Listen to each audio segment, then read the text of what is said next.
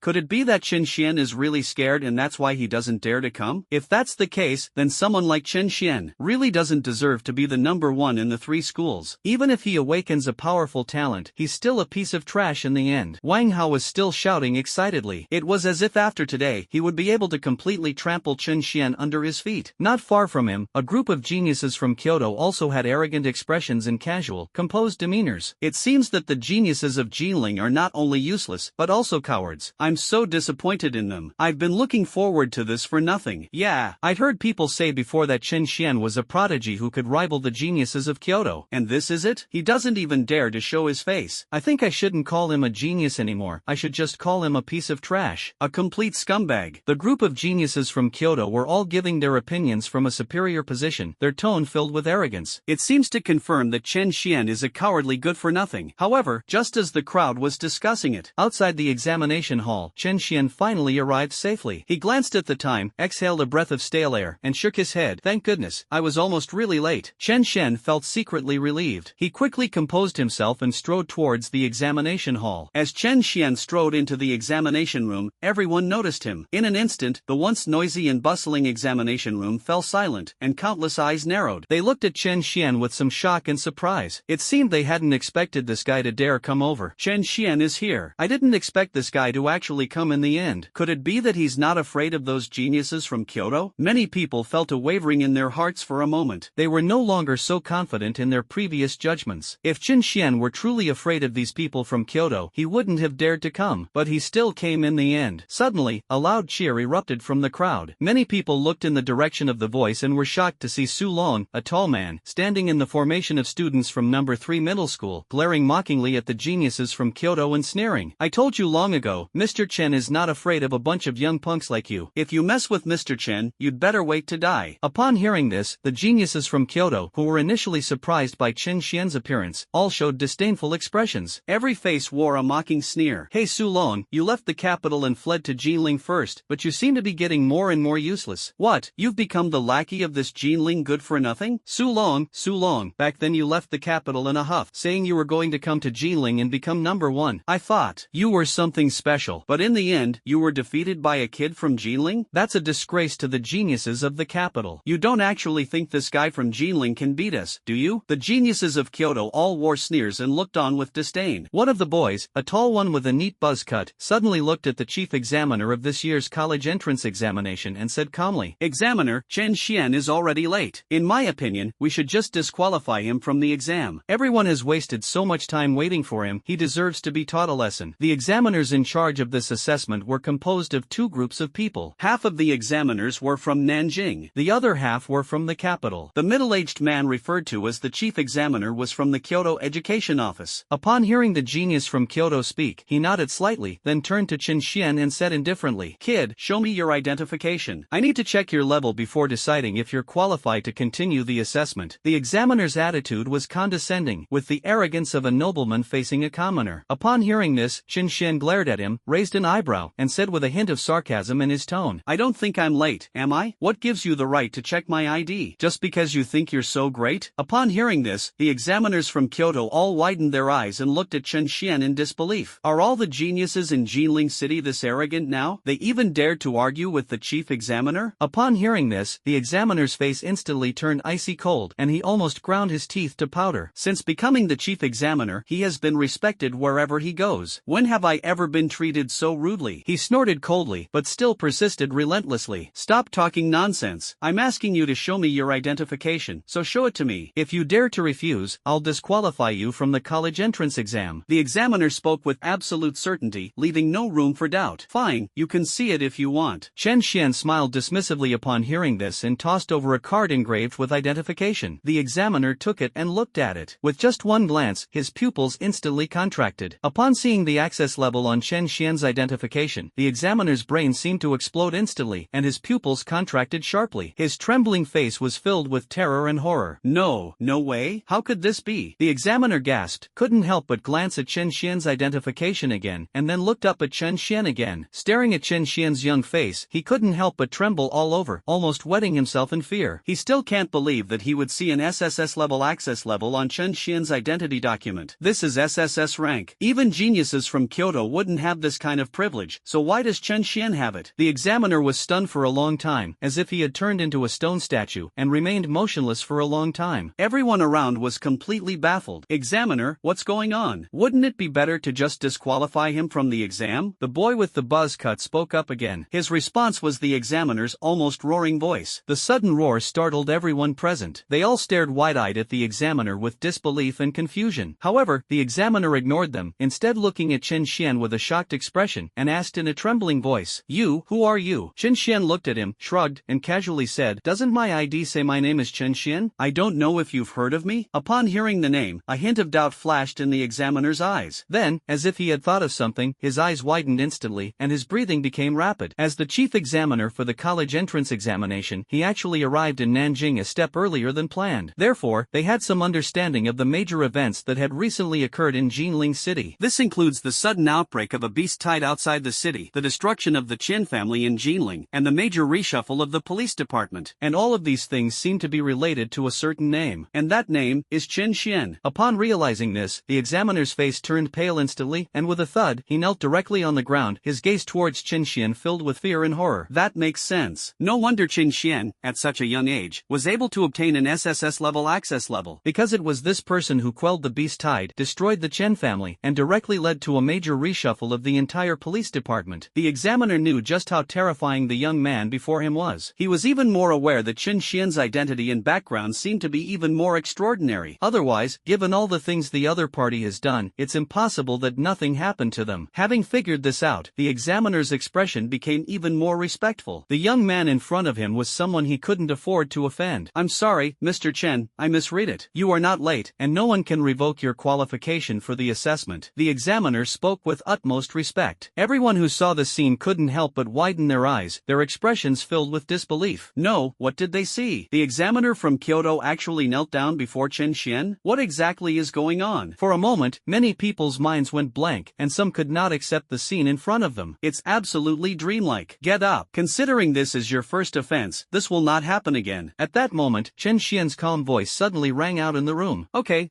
thank you so much, Mr. Chen. The examiner breathed a sigh of relief and finally stood up with a sense of relief. But now, he dared not put on any arrogant attitude in front of Chen Xian. Extremely respectful. The scene remained deathly silent, as if everyone had lost their minds and left. At this moment, Su Long, who had been mocked by the geniuses of Kyoto, burst out laughing. He knew just how powerful Chen Xian was, so he wasn't surprised at all by what he was seeing. Seeing the wide-eyed stares around him, Su Long's lips curled into a disdainful sneer as he mercilessly mocked. What's wrong with you guys who just came from Kyoto? You think you're so tough? You want to disqualify Mr. Chun from the assessment? TSK, you're really pushing your luck. And now, keep yelling. Why is everyone so quiet? A bunch of useless trash. Su Long had the smug look of a petty person who had gotten his way. Hearing his merciless mockery, all the geniuses in Kyoto frowned, their faces turning extremely ugly. The boy with the buzz cut, who had previously said he would disqualify Chen Xian, was now clenching his fists so tightly they were cracking, and his brows were furrowed in worry. However, despite their anger, they did not rush to lash out. The geniuses in Kyoto weren't fools. Seeing that the situation was not right, they all frowned and began to think. What's wrong with this examiner? They knew that this examiner possessed the strength of a grandmaster and held a certain status in Kyoto, otherwise, he wouldn't have been able to enter the Ministry of Education. But why would someone like that be so obsequious to that kid Chen Xian? The geniuses secretly thought to themselves, and their gazes toward Chen Xian became tinged with gloom. Faced with the deathly silence of everyone present, Chen Xian, the instigator, remained calm and composed. He scanned the crowd and quickly spotted Zhao Lingwei. He smiled and walked over. Zhao Lingwei looked at Chen Xian, blinked twice, her beautiful eyes rippling like autumn water, sparkling with a captivating light. You were quite imposing just now, she teased with a smile. In fact, Zhao Lingwei wanted to stand up as soon as the examiner started to challenge Chen Xian. Unexpectedly, Chen Xian resolved the matter without him even needing to intervene. While Zhao Lingwei was shocked, she couldn't help but think of the day Chen Xian easily killed a group of cultists from all races, and she quickly came to terms with it. It seems that Chen Xian has more secrets than she imagined. It's nothing. It's just that the examiner seemed to be afraid of me for some reason. Chen Xian shook his head and smiled, not taking what had just happened to heart at all. Now that he has become powerful, his mentality has naturally changed as well. Many things are no longer a concern for them. At this moment, seeing Chen Xian approaching Zhao Lingwei, the geniuses from Kyoto raised their eyebrows and then revealed cold smiles. Now they've all realized that what Chen Xian's background has to do with them. They are from Kyoto, and backed by a powerful family from Kyoto. So what if Chen Xian is incredibly capable? In the end, he's just a country bumpkin from a small town. Thinking of this, the buzzcut boy who had been repeatedly humiliated immediately mocked. Chen Xian, right? I advise you not to be too smug. In this world, status and background still matter, and we are precisely the kind of people you can never afford to mess with. Upon hearing this, the other geniuses from Kyoto also stepped forward, looking at Chen Xian with ambiguous smiles. Chen Xian narrowed his eyes, and thinking of the incident where his mother and sister were pushed around, a murderous intent quickly arose in his heart. He genuinely couldn't be bothered to pay attention to this group of people. But since the other party kept provoking him, he didn't mind killing more people. As one Kyoto genius after another stepped forward, the previously deathly silent scene seemed to come alive. Yes, so what if Chen Xian is incredibly strong and talented? Even if Chen Xian can command the respect of the examiners, so what? No matter where you are, identity and background are ultimately the most important things. Even disregarding their talent, the power and background these geniuses from Kyoto represent are unmatched by anyone in Jinling. Wang Hao, seemingly energized by the crowd, immediately stepped forward, pointed at Chen Xian, and sneered. Chen Xian, don't think you're so great just because you got first place in the joint entrance exam. How dare you look down on the geniuses of Kyoto? You'll regret this later. If you kneel down before the geniuses of Kyoto and admit you're a waste, I might consider pleading for you. Otherwise, when the assessment begins, you'll be the target of all the geniuses' criticism. Wang Hao's voice was loud, and his words were full of arrogance and provocation. Almost everyone present could hear it. The group of geniuses from Kyoto narrowed their eyes, their gazes toward Chen Xian filled with hostility. They had been incited by Wang Hao long ago, and now their eyes were cold upon hearing this. Which of these Kyoto geniuses isn't arrogant and conceited? Hearing that someone dared to challenge them, they naturally couldn't sit still. The boy with the buzz cut who had spoken earlier now had a gloomy face and looked coldly at Chen Xian. "Kid, I've heard you're quite arrogant, thinking you can completely crush all the geniuses of Kyoto? Kneel down now, and I'll spare your life." Upon hearing this, Chen Xian raised an eyebrow. He didn't look at the boy with the buzz cut, but instead glanced at Wang Hao. Seeing the other's smug face, he immediately understood. Wang Hao was definitely stirring things up behind the scenes. He had no recollection of ever saying that he would trample on the geniuses of Kyoto. However, seeing a group of geniuses from Kyoto come and question him without even asking what happened, and immediately demanding that he kneel down, Chen Xian was too lazy to explain anything to these people, and simply said indifferently, "Treading on the feet of Kyoto's genius? Sorry, I really have no interest in that." "What, you dare to say it but not admit it? Chen Xian, I thought you were someone important, but I didn't expect you to be such a coward." As soon as Chen Xian finished speaking, Wang Hao immediately launched into a sarcastic remark, his words filled with contempt. He had no intention of giving Chen Xian a chance to clarify. Chen Xian glanced at him, and the next second, a powerful aura suddenly erupted from his body, instantly pressing down on Wang Hao. "Kneel down." As these two syllables fall, Wang Hao's expression changed drastically as he immediately felt a pressure rushing towards him. With a thud, he actually knelt down on the ground, his knees creating a huge crater. In that instant, Wang Hao's kneecaps shattered completely, and blood spread outwards along the floor. A blood-curdling scream, like a pig being slaughtered, rang out from the arena. Upon witnessing this scene, everyone in the examination hall gasped in shock, their eyes filled with fear and horror. What did they see? Did Wang Hao actually kneel down when Chen Xian told him to? Chen Xian now has extremely strong control over his own power, and the aura he just unleashed was all directed at Wang Hao alone. Therefore, apart from Wang Hao himself, no one else knew what had happened. "You bastard! How dare you? Right now, in front of everyone, you still dare to use underhanded tactics to attack Wang Hao? Do you really think we wouldn't dare to kill you?" The boy with the buzz cut was the first to react, his face turning ashen with anger, his eyes glaring fiercely at Chen Xian. In his view, Wang Hao is now his lackey. Chen Xian's act of making Wang Hao kneel in public was undoubtedly a slap in the face for him. The other geniuses from Kyoto around him also looked grim and glared angrily at Chen Xian. "Kid, if you don't kneel down and apologize for what happened today, don't even think about taking the college entrance exam. You dare to lay a hand on us right in front of us? You're really something else. You're like a frog in a well. You know nothing about the rich history and heritage of Kyoto's powerful families." From all directions came shouts of reprimands directed at Chen Xian, carrying an air of superiority. "You surnamed Chen, if you dare to ruin my legs, I will never let you get away with this. As long as I live, not only you, but your family, your parents, my entire Wang family will not let a single one of them go." Wang Hao blared with bloodshot eyes, shouting with venomous resentment. Upon hearing this, Chen Xian's eyes immediately turned cold, and his expression became extremely indifferent. "Is that so? Then you might as well die." As Chen Xian's indifferent voice fell, everyone then saw him slowly take a step forward. An extremely terrifying pressure swept towards Wang Hao, who was kneeling on the ground, in an instant. Then, to everyone's disbelief, Wang Hao's entire body exploded, turning into a cloud of blood mist that drifted into the air. Where he had been kneeling, only a pool of blood remained. "Wang Hao, he's really dead?" Such a ruthless and bloody scene immediately made everyone in the audience gasp. Everyone could almost hear their own hearts pounding wildly. Even the geniuses from Kyoto were stunned by Chen Xian's forceful methods, their pupils shrinking in shock. At this moment, Chen Xian finally looked at them and said in a nonchalant tone, "I've said it before, I have no interest in stepping on you, because you don't deserve it." These simple words fell in the room. However, this was tantamount to a great provocation to the geniuses of Kyoto. Upon hearing this, the Kyoto geniuses, who were initially somewhat shocked, widened their eyes and gritted their teeth as they stared at Chen Xian. "This bumpkin from Nanjing is really too arrogant. He must be killed. Otherwise, the prestige of these Kyoto geniuses might be damaged." Chen Xian clearly sensed the killing intent in everyone's eyes, but he didn't care at all. This group wanted to kill him, but didn't he also want to kill them? The scene remained quiet for a long time, until many people dared not even breathe. Chen Xian then looked at the examiner on the stage, who was also stunned, and said calmly, "It's about time. The assessment should begin, right?" "Oh, okay." The examiner was taken aback for a moment, then shivered upon hearing this, but quickly recovered and shouted loudly to the audience, "In that case, I hereby announce that the assessment shall officially begin. The examination room has now been prepared for you. Next, all candidates will compete against each other in pairs. When only 500 people remain, the second round of assessment will begin." As the examiner finished speaking, many people at the scene were still in a daze. "No," Chen Xian said something, and then the assessment just started so suddenly? What about the pre-exam pep talk? What about the final preparations before the exam? There's nothing there, and this is how it begins? While everyone was still in a daze, the group of geniuses from Kyoto quickly reacted and immediately revealed cold smiles. The boy with the buzz cut sneered and instantly led his men to attack Chen Xian. The geniuses in Kyoto were all shrewd and understood Chen Xian's intention in starting the assessment. While shocked by Chen Xian's audacity, a hint of ruthlessness also arose in his heart. Chen Xian wanted to deal with them during the assessment, but they also wanted to take this opportunity to kill Chen Xian directly. And so, the moment the examiner announced the start of the assessment, one by one, the geniuses of Kyoto unleashed terrifying auras, pouring out all sorts of powerful supernatural abilities, all rushing towards Chen Xian. These Kyoto geniuses truly live up to their prestigious family backgrounds. Each of them was just as strong as a martial arts master. Some of them were so powerful that they even reached the peak of the martial master level. That boy with the buzz cut has already broken through to the Grandmaster realm. An 18-year-old Grandmaster. Such talent would make him a top genius anywhere. This group is powerful not only because of their cultivation level. The superpowers they unleashed were also incredibly terrifying. Some people were enveloped in lightning, like thunder gods descended from the heavens. Some transformed into ancient giant apes, their physiques instantly growing several times larger, and a terrifying aura permeated the entire arena. Some people conjured longswords out of thin air, raised their hands and waved them, creating sword flowers that pierced straight towards Chen Xian's face. The superpowers these people displayed were all at least A level. Many of them even reached the S level. 7 or 8 geniuses from Kyoto instantly charged towards Chen Xian. The sheer terror of the aura alone was enough to terrify the surrounding crowd, leaving them too frightened to move. Wow, what terrifying strength! Is this the genius from Kyoto? Even Chen Xian would probably not fare well against such a terrifying group of people. As expected, the prodigies from those places are simply incomparable to the so-called geniuses of our Jinling city. Sensing the energy fluctuations that erupted in the arena, countless examinees widened their eyes, their breathing seemingly slowing down. Zhao Lingwei was also secretly shocked in the crowd. Even though she had already witnessed Chen Xian's terrifying strength, she couldn't help but feel worried for him. Zhao Lingwei also instantly unleashed her full strength, and with a swift movement, she was about to rush over there. Her aura had clearly reached the peak of a martial arts master. However, with the combined efforts of many of Kyoto's top talents, they still seemed somewhat insignificant. At the center, enveloped by countless energies, Chen Xian suddenly spoke, his tone calm. "Don't worry about me. These people are nothing but clowns." Upon hearing this, Zhao Lingwei was stunned, the geniuses of Kyoto were dumbfounded, and all the candidates around were shocked. However, before they could react, Chen Xian finally made a move. "I felt your killing intent. Unfortunately, I also want to kill you." A detached voice drifted through the arena. Chen Xian threw a punch. In an instant, everyone in the examination hall was shocked to see an extremely terrifying flame shoot into the sky. In the blink of an eye, it enveloped several of Kyoto's most promising talents. Countless people saw, within that ball of fire, the cries of phoenixes, the roars of dragons, and the blooming of blue lotuses. Cyan, azure, dark red, orange. Flames of various colors exploded instantly in the examination room. The enormous sound swallowed up all other noises within a radius of several miles, leaving only a buzzing sound in everyone's ears. Their vision was filled with clusters of blazing firelight. Faintly, one could only hear shrill screams coming from within the clusters of firelight. When all the strange phenomena have disappeared, everyone rubbed their eyes and looked up at the center of the arena. The entire classroom was shocked by these words. To Chen Xian's horror, all that remained was an enormous crater. Besides that, nothing was left. Those Kyoto geniuses who attacked him were all evaporated, leaving not even ashes. With just one punch, he killed a group of geniuses from Kyoto? For a moment, everyone stared at Chen Xian in shock, their mouths agape. Many sharp-eyed people immediately realized what was happening and couldn't help but mutter. There's no mistake. That punch just now was at least at the level of a town general. And not just any ordinary town general. Upon hearing this, many people around heard it and instantly felt their scalps tingle, their expressions becoming increasingly terrified. Chen Xian, he's actually a garrison commander? An 18-year-old town general? For a moment, many people couldn't help but swallow hard, their eyes filled with shock and admiration as they looked at Chen Xian. Many local geniuses in Nanjing felt a sense of pride. Who says there are no geniuses in Nanjing? Are you so great, Kyoto's prodigies? So many of you joined forces, and Chen Xian still managed to suppress you with a single punch. How is this possible? In the examination hall, there were still some candidates from Kyoto left, all of them staring wide-eyed, somewhat questioning their existence. The scene before them truly overturned their understanding. Chen Xian, a genius born in Jinling, actually killed 7 or 8 geniuses from Kyoto with just one punch. Moreover, those 7 or 8 people were some of the strongest among them. At this moment, a genius from Kyoto felt his legs go weak and he knelt down on the ground. Dead. Qin Feng, Wang Lei, Xu Jiaojiao, they're all dead. He called out the names of Kyoto's geniuses one by one. With each name he uttered, his body trembled uncontrollably, as if immense horror filled his entire being. After an unknown amount of time, a genius from Kyoto suddenly realized what was happening, looked up sharply at Chen Xian, and shouted, "Chen Xian, you're finished. You're doomed." Those people you just killed were all prodigies from wealthy families in Kyoto. Their deaths in Jinling mean their families will never let you get away with this. Upon hearing this, the other geniuses from Kyoto also realized what was happening and quickly echoed their sentiments. That's right, you know nothing about the power and influence of the powerful families in Kyoto. If you offend them, no one in Jinling can protect you. Qin Feng and the others are all direct descendants of powerful families. If they die, I believe that powerful figures will arrive soon, and you can just wait to die. Upon hearing this, many of the Nanjing examinees around him changed their expressions slightly. Zhao Lingwei also looked at Chen Xian with concern. However, Chen Xian smiled upon hearing this and said calmly, "The wealthy families of Kyoto? Let them come if they want. I'll take responsibility if anything happens." These words were spoken calmly, but inside, it is filled with immense confidence. The Kyoto geniuses, who had been sneering and mocking, were stunned, their faces turning somewhat grim. This kid is really arrogant. Judging from this, they don't take Kyoto's powerful families seriously at all? Not long after Chen Xian finished speaking, in an instant, massive thunderclouds surged up in the sky. The once clear sky instantly darkened. Suddenly, countless gusts of wind rose up, and countless blades of grass flew all around. Then, to everyone's astonishment, a terrifying aura descended upon the examination hall in an instant. "Chen Xian, come with me." A majestic voice seemed to resound directly in everyone's hearts. That majestic voice boomed like thunder in the arena, and everyone's ears seemed to ring. Everyone present stared wide-eyed. They all turned to look in a certain direction. A moment later, several imposing and unfathomable figures suddenly descended, landing directly in the center of the examination hall. The overwhelming sense of oppression made countless people afraid to even breathe. There were only 3 people who came. They were wearing identical black uniforms, with a gold longsword medallion on their left breast. The leader had an indifferent expression and deep eyes. This was a middle-aged man with gray hair and a somewhat thin build. The aura emanating from him was as deep and unfathomable as the ocean, making people afraid to look directly at him. Behind the middle-aged man were 2 equally imposing figures. As the 3 appeared, many people at the scene widened their eyes and instantly erupted in an uproar. These uniforms, the gold sword medallion, they are police superintendents from Nanping Prefecture. The Nanping Prefectural Police, how did they arrive in Jinling so quickly? Or were they already in this area? It should be nearby. Nanping Prefecture is at least 100 miles away from Jinling. Even if a garrison commander were to travel at full speed, it would take him an hour. It's impossible for him to be this fast. Many people were shocked after recognizing the clothing worn by the 3 people. Jinling City was originally under the jurisdiction of Nanping Prefecture. The police superintendent of Nanping Prefecture has the authority to intervene in any matter within the jurisdiction of Nanping Prefecture. There's nothing strange about that. However, to everyone's surprise, no sooner had Chen Xian killed the genius from Kyoto than the police chief from Nanping Prefecture arrived. That speed is really too fast. Even Chen Xian couldn't help but raise an eyebrow after recognizing these people. Even earlier, he had vaguely sensed that several powerful auras were observing this area from afar. Now, the owners of these auras have finally shown themselves. It seems these police superintendents from Nanping Prefecture are waiting for me to make a move so they can come out and judge me. They are quite composed and ruthless. They watched helplessly as the genius of Kyoto was killed, and only now are they coming out. And in the silence of the entire room, of the 3 police superintendents from Nanping Prefecture, the one on the left stepped forward, looking down at Chen Xian with an air of superiority, and said coldly, "We are the police superintendents of Nanping Prefecture. Your act of wantonly killing people in the college entrance examination hall has violated the law and is unforgivable. Now, please come with us." As the superintendent's voice faded, the surrounding crowd's expressions changed, and they all looked at Chen Xian. Some were nervous, some were worried, and many more were gloating. Chen Xian, audacious and reckless, killed a genius from the capital, and now the police chief of Nanping Prefecture has come knocking on his door. Without a doubt, Chen Xian is doomed. With things having developed to this point, no one believed that Chen Xian could still escape his predicament. It's a pity. Jinling City has finally produced such a genius. It's just that he's not very bright and doesn't consider the consequences of his actions. Now, it seems he's going to die young. Among the crowd was a leader from the education department, who shook his head and couldn't help but sigh. Chen Xian looked up at the 3 police superintendents, and a smile suddenly appeared on his indifferent face. But that smile was somewhat cold. These people in front of him were clearly all there for him. Why not go with them, lure out all the rats hiding behind the scenes, and then wipe them all out in one fell swoop? Chen Xian's guiding principle has always been to eliminate any potential threats completely. Thinking of this, he chuckled, glanced at the gloating looks around him, then looked at the several police superintendents and said calmly, "All right then, I'll go with you." Then, he changed the subject and added, "However, before that, I need to make a phone call." Immediately, without waiting for the superintendents to agree, Chen Xian took out his phone and dialed a number. Seeing his casual and composed movements, the 3 superintendents narrowed their eyes, a disdainful sneer appearing in their eyes. There was no intention to obstruct them in the slightest. Just make the call. They didn't think Chen Xian could could find any powerful backers who could suppress the police chief of Nanping Prefecture. This time, Chen Xian is determined to die no matter what. At that moment, Chen Xian had already dialed the number. But after ringing for more than 10 seconds, Zhou Wanshan on the other end did not answer. Can't we get in touch with Mr. Zhou? Chen Xian frowned, thought for a moment, and finally made another call to City Lord Morong Changtian. This time, the call was answered quickly. Chen Xian didn't waste any words and immediately gave a brief account of what had happened in the examination hall, including the appearance of the Nanping Prefectural Police Superintendent to arrest him. After delivering the message, Chen Xian quickly hung up the phone. His cautious behavior was not because he was afraid of the police chief of Nanping Prefecture. However, the other party is, after all, an official. No matter how strong he is, if he doesn't handle things properly, things could easily spiral out of control. After all, there are countless powerful figures within the Great Xia territory. Chen Xian wasn't foolish enough to think that he could suppress everyone right now. If necessary, Zhou Wanshan might still have to step in. Since we can't get in touch with them now, it's the same as having Morong Changtian do it. After Chen Xian finished making the call, the three police superintendents of Nanping Prefecture immediately waved their hands. An invisible energy instantly swept him up. Then, in front of everyone, Chen Xian was taken away by the police superintendent of Nanping Prefecture. After the group completely disappeared, the previously deathly silent atmosphere finally broke into a noisy uproar. Chen Xian was taken away by the police superintendent of Nanping Prefecture, and it is very likely that he will not be able to come back. Yes, regardless of his talent and strength, he killed so many people in front of so many people. It's safe to say the evidence is conclusive. Murder is not a crime that's easy to solve, especially since the person Chen Xian killed was a genius from the capital. Not only the police chief of Nanping Prefecture, but also those powerful families in the capital probably won't let him go. Countless people shook their heads inside. The remaining Kyoto geniuses in the arena all revealed cold smiles. A mere bumpkin from Jinling City dares to challenge the powerful families of the capital? If Chen Xian doesn't die, I'll change my mind. Just in case, we should contact the capital and have a few powerful families send their experts to put pressure on us. That way, even if Nanping Prefecture wants to let Chen Xian go, the powerful families in the capital won't agree. In a corner of the crowd, several cloaked figures shrouded in shadow also sneered, their sinister voices emanating from them. Humans still love internal strife as always. It seems we won't even need to lift a finger this time. In the examination room, the boy with dark skin but handsome features also had a flicker in his eyes, and after a while, he sneered. This person was planted by the Myriad race's sect, intending to find an opportunity to assassinate Chen Xian during the assessment. Now it seems there's no need for that anymore. Inside the city lord's mansion, after receiving Chen Xian's call, Morong Changtian jumped up from his chair, almost bursting into a tirade. Who dares to arrest Mr. Chen? The police superintendent of Nanping Prefecture, TSK, he's quite troublesome. Morong Changtian's expression shifted for a moment, and he couldn't help but feel a bit uneasy. After all, Nanping Prefecture is a level above Jinling City. Even if he were the city lord of Jinling, it would be difficult for him to extend his influence to Nanping Prefecture. After thinking it over, Morong Changtian still felt that he had to contact Elder Zhou as soon as possible. Only Zhou Wanshan can step in and suppress this matter. Police Department, Nanping Prefecture. Inside a prison. After Chen Xian was taken away, he was quickly imprisoned here. The three police superintendents who brought him back were now standing in front of the prison, staring at Chen Xian with indifferent eyes. It was only after arriving here that Chen Xian realized that the police superintendents who arrested him were actually of high status. In particular, the gray-haired middle-aged man was actually the deputy director of the Nanping Prefecture Police Department, named Lan Yuchuan. At this moment, Lan Yuchuan stood in front of Chen Xian with his arms crossed, looking down at him and questioning him. Boy, you slaughtered the top students from Kyoto in the examination hall, and you also killed Wang Hao, a candidate from Jiling City. Many people witnessed it with their own eyes. The evidence is conclusive. Do you plead guilty or not? Lan Yuchuan's eyes held a hint of mockery. Even though Chen Xian's guilt had been confirmed, he still had to go through the motions. Are you judging me? Chen Xian looked up at him, a slight smirk playing on his lips. This arrogant attitude made it seem as if he didn't take Lan Yuchuan and the others seriously at all. Upon hearing this, Lan Yuchuan immediately frowned. Beside him, a police superintendent glared and roared menacingly. How dare you? You're currently in the police station's jail, and you're the criminal facing trial. Watch your attitude. Chen Xian didn't even bother to look at him, and asked to himself, you must have arrived in Jinling quite some time ago, right? Just waiting for this opportunity to capture me. Tell me, who sent you? Upon hearing this, several police superintendents narrowed their eyes. Seemingly somewhat surprised, Chen Xian directly exposed this point. However, Lan Yuchuan remained calm and sneered. This is not something a dead man like you needs to worry about. After saying that, he adopted a perfunctory attitude again and casually said, hand over your ID first, we need to verify it. Chen Xian looked at him and casually handed over his ID. ID. A police superintendent reached out and took it. Seeing this, a cold smile resurfaced deep in Lan Yuchuan's eyes once again. The facts were exactly as Chen Xian had guessed. He was indeed after Chen Xian. News of Chen Xian's previous actions at the Jinling City Police Department had already reached back. Even though Morong Changtian tried his best to suppress it, they still managed to find out a lot of things. It was because of this kid that the Jinling City Police Department underwent a major reshuffle, and many powerful figures died. This incident has thoroughly trampled on the prestige of the entire Nanping Prefectural Police Department. As a subordinate agency of the Nanping Prefectural Police Department, it was actually wiped out by a young man. This was an intolerable and utterly humiliating disgrace for Lan Yuchuan. Therefore, I must take revenge on Chen Xian and show others what happens when they dare to go against the police superintendent's office. After deciding to deal with Chen Xian, Lan Yuchuan conducted extensive investigations. He knew that Chen Xian had won first place in the Jinling City joint examination not long ago, and he also knew that many geniuses in the capital had their eyes on him. Therefore, Lan Yuchuan and his men waited nearby early on. They were waiting for Chen Xian to kill the genius from Kyoto before suddenly appearing to capture him. Slaughtering a human genius is a heinous crime, no matter where it is committed. This time, even if I, the Heavenly King, were to come, Chen Xian would surely die. Lan Yuchuan thought coldly to himself, and the indifferent smile on his lips grew even stronger. The idea of severely punishing Chen Xian was tacitly accepted by the higher-ups in the Nanping Prefecture Police Department. No one will speak up for Chen Xian. Moreover, Lan Yuchuan also knew that those powerful families in Kyoto would definitely send people to put pressure on them. No matter how you look at it, Chen Xian's fate is the same. Death. Kid, judging by your calm demeanor, you're not thinking that your backer will still come to your aid, are you? Lan Yuchuan gave Chen Xian a deep look and said with a cold smile. He was unaware that the person who killed the old police chief at the Jinling City Police Department that day was actually Zhou Wanshan, an elder member of the Great Xia Council. Zhou Wanshan's level is too high. They can't possibly find out about him. Lan Yuchuan only knew that Chen Xian seemed to have a good relationship with Morong Changtian, the city lord of Jinling City. Morong Changtian already possessed the strength of a peak-level general. Therefore, it is not surprising that the two of them were able to kill the old superintendent. Lan Yuchuan subconsciously assumed that the person Chen Xian was waiting for was Morong Changtian. Thinking of this, he laughed disdainfully. Kid, let me tell you the truth. If you're waiting for that Morong Changtian, I advise you to give up on that idea. If he dares to interfere, not only will you lose your position as city lord, but he himself might also lose it. Lan Yuchuan's eyes were full of mockery, as if he had Chen Xian completely under his control. Seeing his arrogant demeanor, Chen Xian sneered and didn't bother to pay him any attention. If it weren't to lure out the people behind them, he could kill Lan Yuchuan with ease. While Chen Xian was being interrogated in prison, the atmosphere in the ancient and magnificent mansion was very oppressive at the moment. The Qin family's top executives gathered together and sat on both sides of the main hall. At the head of the table, Qin Yunshan, the patriarch of the Qin family, sat with a gloomy face, his teacup crushed to pieces. He gritted his teeth, his voice filled with suppressed rage, and said coldly, "How dare you? In a city as small as Jinling, someone actually dared to kill a descendant of my Qin family. This shows they don't take my Qin family seriously." The moment Qin Yunshan's voice fell, several powerful figures immediately stepped forward and respectfully said, "Patriarch, the Qin family will never let this matter rest. We must make that brat who made the move pay the price." Qin Yunshan snorted coldly, then said in a chilling tone, "Qin Shuang, take a few men and go to Nanping Prefecture. Kill that guy named Chen Xian at all costs. Also, don't let anyone connected to him get away with it." The middle-aged man who had spoken earlier nodded respectfully. The same situation occurred in the Wang family, the Qian family, the Zhou family in Kyoto. In an instant, more than a dozen powerful auras flew out from the capital and rushed toward Nanping Prefecture at an extremely fast speed. Kid, even now you can still stay calm. I have to say, I'm quite impressed with you. Lan Yuchuan looked at Chen Xian with a cold smile, a half-smile on his face. Chen Xian couldn't be bothered with him at all. At this moment, several police superintendents had already taken Chen Xian's identity card to the verification machine and placed the card on it. Then they saw several lines of data pop up on the verification machine's display screen. Then, a red alert appeared on the entire screen. SSS level privileges detected. Data confidentiality level. User privileges too low. Data verification failed. Data verification failed. A rapid alarm sounded in the room. Upon seeing this result, the police superintendent's eyes widened instantly, completely stunned. Their mouths dropped open, filled with shock and fear, as they stared in disbelief at the message displayed on the screen. SSS level access privileges? Insufficient permissions, under no right to access data? My God, this young man, just who is he? Several police superintendents gasped, their scalps tingling. As a police superintendent, I have the right to check anyone's identity information. But now, they discovered that their own permissions were insufficient to investigate Chen Xian? Even a police superintendent with decades of experience experience had never seen anything like this. And, SSS-level access privileges? Upon seeing this line of text, all the superintendents were dumbfounded. SSS-level access is far too high. It's not something they're qualified to access. However, they knew that before this, even in the entire Nanping Prefecture, there was no one with SSS-level identity and privileges. Even the prefect of Nanping Prefecture seems to only have an S-level status and authority, right? This young man's status is even higher than that of the Lord of the Manor? Upon realizing this possibility, the police superintendents responsible for verifying identities panicked instantly. Oh no, something terrible might be about to happen. The police superintendent who had brought Qin Xian's ID card immediately slapped his forehead and cried out in surprise and fear. Immediately, he rushed off toward the prison. Meanwhile, in the prison, Lan Yuchuan was completely fed up with Chen Xian's indifferent attitude and angrily questioned him. Kid, don't waste my time. Now, I'm giving you a chance to admit your mistake. Tell me everything you've done in the past, and why Morong Changtian is so close to you. And why would he help you kill the former chief of the Nanjing Police Department? Tell me the truth, and I might consider giving you a quick death. Lan Yuchuan's roar echoed through the prison. What he needs to do is not just deal with Chen Xian, the instigator. More importantly, we need to expose everyone behind Qin Xian, including Morong Changtian, the lord of Jinling City. If Qin Xian didn't have anyone backing him up, how could he dare to so recklessly oppose the police department? How dare they openly kill a genius from Kyoto? Figuring out all of this was also a task assigned to Lan Yuchuan by his superiors. Why do you have so many questions? Don't you get tired of arguing all the time? Chen Xian picked at his ear and sneered with a look of disdain. The attitude remained as casual as ever. Seeing this, Lan Yuchuan couldn't help but jump up and down, veins bulging on his forehead, his eyes filled with resentment and venom. You bastard! You dare to provoke me again and again even after arriving here. You've got some nerve. Do you really think I wouldn't dare to torture you? Lan Yuchuan finally lost his temper and roared, his icy gaze seeming to pierce through Chen Xian. I think the truly bold one is you, Chen Xian said expressionlessly. Lan Yuchuan is nothing but a clown in the open, yet he keeps making a racket. Little did they know, Chen Xian had already considered them dead. Upon hearing this, Lan Yuchuan flew into a rage, unleashing a terrifying aura that sent a fierce storm raging in all directions. Outside the prison, countless panes of glass shattered instantly, and light bulbs, tables, and chairs turned to dust in the blink of an eye. An intense killing intent, almost tangible, enveloped Qin Xian. All I can say is that he truly deserves to be the deputy director of the police department in Nanping Prefecture. Lan Yuchuan's cultivation level had also reached the peak of the town general realm, and he was even slightly stronger than Morong Changtian. Seeing this, Qin Xian raised an eyebrow, feeling the overwhelming aura pressing down on him, and his eyes gradually turned cold. If Lan Yuchuan insists on courting death, he wouldn't mind taking someone's head first. When Chen Xian was still in the late stage of Grandmaster, he already possessed strength comparable to that of a peak town general. He has now broken through to the early stage of Grandmaster and obtained another strange fire. His strength has improved by leaps and bounds. Chen Xian didn't really take a mere peak-level town general seriously. He narrowed his eyes slightly, facing the terrifying pressure emanating from Lan Yuchuan, yet he remained standing ramrod straight. Like a lighthouse, it stands quietly amidst the raging storm, unmoved. Interesting. Is this your confidence? Too bad, it's not enough. Lan Yuchuan was taken aback for a moment, but quickly snorted coldly and a sinister smile appeared on his face. However, just as he was about to increase his pressure or directly suppress Chen Xian, at that moment, several terrifying auras descended instantly. Director Lan, is this the boy who killed my Qin family's genius? The newcomer was none other than Qin Shuang, a powerful figure sent by the Qin family of Kyoto. He was also a powerful general. Moreover, their strength is no less than that of Lan Yuchuan. Behind Qin Shuang were several powerful members of the Qin family from Kyoto. Upon seeing the Qin family's expert appear directly, Lan Yuchuan was taken aback at first, then quickly revealed a cold smile and nodded. That's right. It was this boy who killed a group of geniuses from Kyoto in front of everyone during the examination. I'm interrogating him now. As expected, people from Kyoto did come. The powerful members of the Qin family in Kyoto arrived not long ago. Soon, more than a dozen terrifying auras descended in twos and threes. Several powerful families in Kyoto sent their experts one after another, and they arrived around this time. Director Lan, I believe your Nanping Prefectural Police Department will give us a satisfactory explanation for this matter, right? Qin Shuang, representing the wealthy families of Kyoto, quickly asked the question with a blank expression. Lan Yuchuan nodded, then looked at Chen Xian again and grinned maliciously. Kid, you've seen it yourself. The people who want you dead aren't just from the Nanping Prefecture Police Department. The men behind me will absolutely not let you go. Even now, you're still going to be stubborn? Chen Xian raised his head, glanced at the powerful figures from Kyoto, and quickly sneered, saying in a half-smile, no matter how many pieces of trash come, they're still trash. Why should I be afraid of them? His words were full of sarcasm, and he insulted everyone present. In an instant, the The surrounding police superintendents couldn't help but gasp, astonished by Qin Xian's audacity. Lan Yuchuan, Qin Shuang, and the others were also stunned for a moment, then their faces turned ashen, and they looked at Qin Xian with uncontrollable rage. The next moment, a terrifying aura erupted from them. An immense pressure, like a tidal wave, suddenly swept into the prison. The prison bars shattered into dust in that instant. Qin Shuang's face was grim, and he said in a chilling tone, "Director Lan, I'll cripple this kid in a bit, and you can interrogate him later." That should be fine, right? No one has ever dared to kill a member of my Qin family, nor dared to be so arrogant. He is the first. The moment those words were spoken, the surrounding air seemed to freeze, and a murderous intent permeated the entire scene. Of course I have no objection. Lan Yuchuan gave a cold laugh, then stepped aside to make way for Qin Shuang. Other powerful figures from Kyoto's elite families also watched this scene with indifferent expressions, their gazes towards Qin Xian as if he were a dead man. However, at that moment, hurried footsteps suddenly came from outside. Then, the police superintendent who had left earlier ran back with a look of fear on his face. Before Lan Yuchuan could ask, the man spoke, his voice trembling noticeably. "Director Lan, something terrible has happened. Something terribly has happened." Lan Yuchuan's eyes turned cold upon hearing this. He turned around to look at him, his face showing displeasure as he questioned, "What's with all this panic? What's going on? Didn't I tell you to check this kid's identity? Did you find out?" In front of so many prominent families in the capital, this person acted flustered and truly made Nanping Prefecture lose face. The police superintendent first glanced at Chen Xian with fear in his eyes, then swallowed hard before saying in a somewhat terrified tone, "We can't find anything. Chief Lan, this kid, no, this gentleman, seems to have SSS-level access privileges. Our police department has no authority to verify that." He seemed to find it hard to believe himself when he said those words. Lan Yuchuan was stunned for a moment upon hearing this, his pupils contracted sharply, and he said with disbelief, "That's impossible. Even if he's the lord of Nanping Prefecture, he couldn't possibly have SSS-level access. How could he possibly do that?" Upon hearing Lan Yuchuan's question, the police superintendent who had returned to report the incident simply stood there blankly, unable to offer any answer. He couldn't possibly know such a thing. At this moment, it wasn't just Lan Yuchuan who was shocked. The surrounding Kyoto elites all stared wide-eyed, their breathing becoming somewhat disordered. It should be noted that the entire social hierarchy system of the Great Xia dynasty is completely unified. In other words, no matter where you are, as long as your status is high enough, even a powerful family in Kyoto will have to acknowledge your status and treat you with utmost respect. This is precisely why the shock felt by these Kyoto tycoons was actually even stronger. SSS-level access control? Even in Kyoto, a city with a rich cultural heritage, it seems that very few people possess such a level of authority. How could this kid in front of me possibly be an SSS level? Impossible. What gives him the right? There are no people of that rank in Nanping Prefecture. Who granted him such an elevated level of authority? Qin Shuang stared wide-eyed, somewhat doubting his own existence. In that instant, he suddenly felt as if the sky was about to collapse. In the Great Xia's hierarchy of authority, only those with higher authority can elevate the status of those with lower authority. In other words, if you want to upgrade to level A access, you need at least someone with level S access to submit the application for review. Qin Xian, however, has SSS level access privileges. Who submitted his application for review, and who could help him upgrade his privileges? In the entire Nanping Prefecture, the highest level of authority seems to be only barely S. Various speculations quickly flashed through Qin Shuang's mind. Then, he seemed to recall a certain rumor, and his face paled slightly. It seems that SSS level privileges can only be granted through the highest meeting of the Great Xia Council. In other words, Chen Xian's backer is actually a member of the Great Xia Council? Upon realizing this, Qin Shuang's expression instantly changed, cold sweat poured from his forehead, and his gaze towards Chen Xian was filled with fear. Many powerful figures from wealthy and influential families, like him, had considered this possibility. For a moment, all the powerful figures sent by the wealthy families of Kyoto fell silent, their expressions shifting between anger and uncertainty. If all of this is true, then this is really troublesome. Even the powerful families of Kyoto are nothing more than slightly larger ants in the eyes of the counselors of Great Xia. Perhaps only a few of the biggest and most powerful families deserve the attention of those lawmakers. Unfortunately, neither the Qin family, the Zhou family, nor the Qian family present belonged to this group. For a moment, the entire venue fell into a deathly silence. Countless eyes were fixed on Chen Xian, and no one spoke for a long time. In a certain place in the Great Xia dynasty, in a huge palace, Zhou Wanshan finally received the message from Morongchang Tian. Not only that, he also received intelligence from the Great Xia Council. He soon learned about what had happened in Nanping Prefecture not long ago. Upon learning that Chen Xian had been arrested by the Nanping Prefecture Police Department, and that many powerful families in the capital had sent their experts to exert pressure, they were shocked to discover that Chen Xian had been arrested. Zhou Wanshan's expression instantly turned cold, his eyes blazing with chilling killing intent as he roared in fury. fury. How dare they? They even dare to arrest the holy son of my great Xia dynasty? This is an overreach of their authority. Zhou Wanshan's roar echoed through the palace, and the surrounding space seemed to be affected, trembling continuously. A moment later, several terrifying auras suddenly flew out from the palace and soared into the sky. After flying out, the figures transformed into several dazzling streaks of light, heading straight towards Nanping Prefecture. They were moving at an extreme speed. In the blink of an eye, they had traversed a distance of several thousand meters. Police Department, Nanping Prefecture. Qin Shuang and the other powerful figures from the powerful families of Kyoto exchanged glances, seemingly trying to convey their feelings. After a moment, it seemed that they had reached some kind of consensus. When they looked at Chen Xian again, their fear and apprehension had vanished, replaced by a chilling killing intent. Qin Shuang took a breath, took a step forward, glanced at Lan Yuchuan who was still in a daze, and sneered. Director Lan, you're not being wary of this kid's identity, are you? Lan Yuchuan frowned and remained silent. At this moment, Qin Shuang continued. Since things have come to this point, none of us have a way out. Rather than that, it would be better to execute this brat first. What good is his high status if he's dead? Who would know anyway? Even if we are found out, the fact that he committed murder is established. We should just pretend we don't know anything. What difference would it make if he were executed? Killing him might not be so bad, but if he lives, we're all doomed. Upon hearing this, Lan Yuchuan immediately realized what was happening, and his eyes turned cold. The only option now is to kill Chen Xian. He must be killed. The powerful figures from the Kyoto elite families, along with Lan Yuchuan, reached a consensus. Then, they all turned to look at Chen Xian, their eyes filled with icy killing intent. Who will do it? Lan Yuchuan looked around, taking in the expressions of the powerful figures from various wealthy families, and casually asked a question. This is the Nanping Prefectural Police Headquarters. I think it's better for Chief Lan to take action. We'll back you up. Dealing with a young man, no matter how high his status, shouldn't take much effort. Qin Shuang's eyes gleamed, and he said with a half-smile. Upon hearing this, the other powerful figures from various wealthy families all chuckled. This is Nanping Prefecture, Director Lan's territory, so it's not appropriate for us to interfere. This kid killed someone and deserves to be executed. Director Lan has done a good deed by eliminating a scourge for the people. We will not argue with Director Lan. Director Lan, hurry up and do it. Kill this kid first, and we can discuss the rest later. The powerful figures in Kyoto were all waving their hands in deference, each more humble than the last. No matter how arrogant and domineering they were, Chen Xian's identity was ultimately a problem, and they didn't want to get involved. Anyway, as long as Chen Xian is dead, it doesn't matter who does it. A bunch of old foxes. Upon hearing this, Lan Yuchuan's expression turned somewhat ugly, and he couldn't help but curse inwardly. However, in the end, he didn't say anything and walked towards Chen Xian. Lan Yuchuan walked very slowly, but with each step he took, the aura emanating from his body grew stronger and stronger. Intense killing intent, like sharp blades, pierced towards Chen Xian. Kid, I'll give you one last chance now. Reveal who's behind you, and I might consider leaving you some last words and giving you a quick death. A sinister smile appeared on Lan Yuchuan's face, and terrifying lightning crackled and leaped around his body. It seems that this person's awakened talent is related to lightning. Chen Xian looked at him, then at the group of powerful figures from the wealthy families of Kyoto around him. Sensing the intense killing intent in their eyes, he couldn't help but sneer inwardly. So everyone wants to kill me? You've got some nerve. Chen Xian smiled casually, but quickly the smile vanished, and he said indifferently, however, whether you can do it or not depends on your abilities. The moment the words fell, before Lan Yuchuan, Qin Shuang, and the others could react, Chen Xian stood up abruptly, his body trembled slightly, and a burst of intense flames erupted, shattering the shackles binding him. Then, the entire prison was engulfed in terrifying flames. The scene instantly transformed into a vast sea of fire. Chen Xian walked slowly through the flames, his gaze indifferent as he looked at Lan Yuchuan, and spoke. I've wanted to kill you for a long time. Upon hearing this, Qin Shuang and the others widened their eyes instantly. Lan Yuchuan's pupils shrank suddenly as he realized that he might have underestimated Chen Xian's strength. The aura emanating from this guy seemed stronger than mine. While everyone was stunned and lost in thought, Chen Xian, however, did not intend to waste any time. He slowly raised his hand and casually flicked his finger in the direction of Lan Yuchuan. A terrifying flame suddenly shot out at an extremely fast speed. It was so fast that Lan Yuchuan didn't even have time to defend himself before he was blasted away. His chest was almost pierced through by the terrifying flames. Even so, the areas hit by the fire were now charred black and sizzling. The flames continued to burn, like maggots clinging to the bone. This sudden move plunged the entire arena into a deathly silence. Everyone in the police department, as well as the powerful figures from the Kyoto elite families, stared wide-eyed and gasped in shock. This kid actually managed to seriously injure Lan Yuchuan with just one move? It should be noted that Lan Yuchuan was a genuine peak-level town general. Even a group of powerful figures sent by a prestigious family in Kyoto could not defeat him so easily. As it turns out, Chen Xian only used just one move? Of course, Chen Xian's sudden attack was so fast that, in the eyes of everyone, it actually had a hint of a sneak attack. Even so, it's still terrifying enough. Qin Shuang also squinted, staring at Chen Xian warily, his expression shifting between light and dark. He estimated that Chen Xian's strength had at least reached the peak of the town general level. But how old is this kid? She seems to be only 18 years old. This kid was taking the college entrance exam before, wasn't he? Such a young peak-level town general is probably unheard of even in the capital. No wonder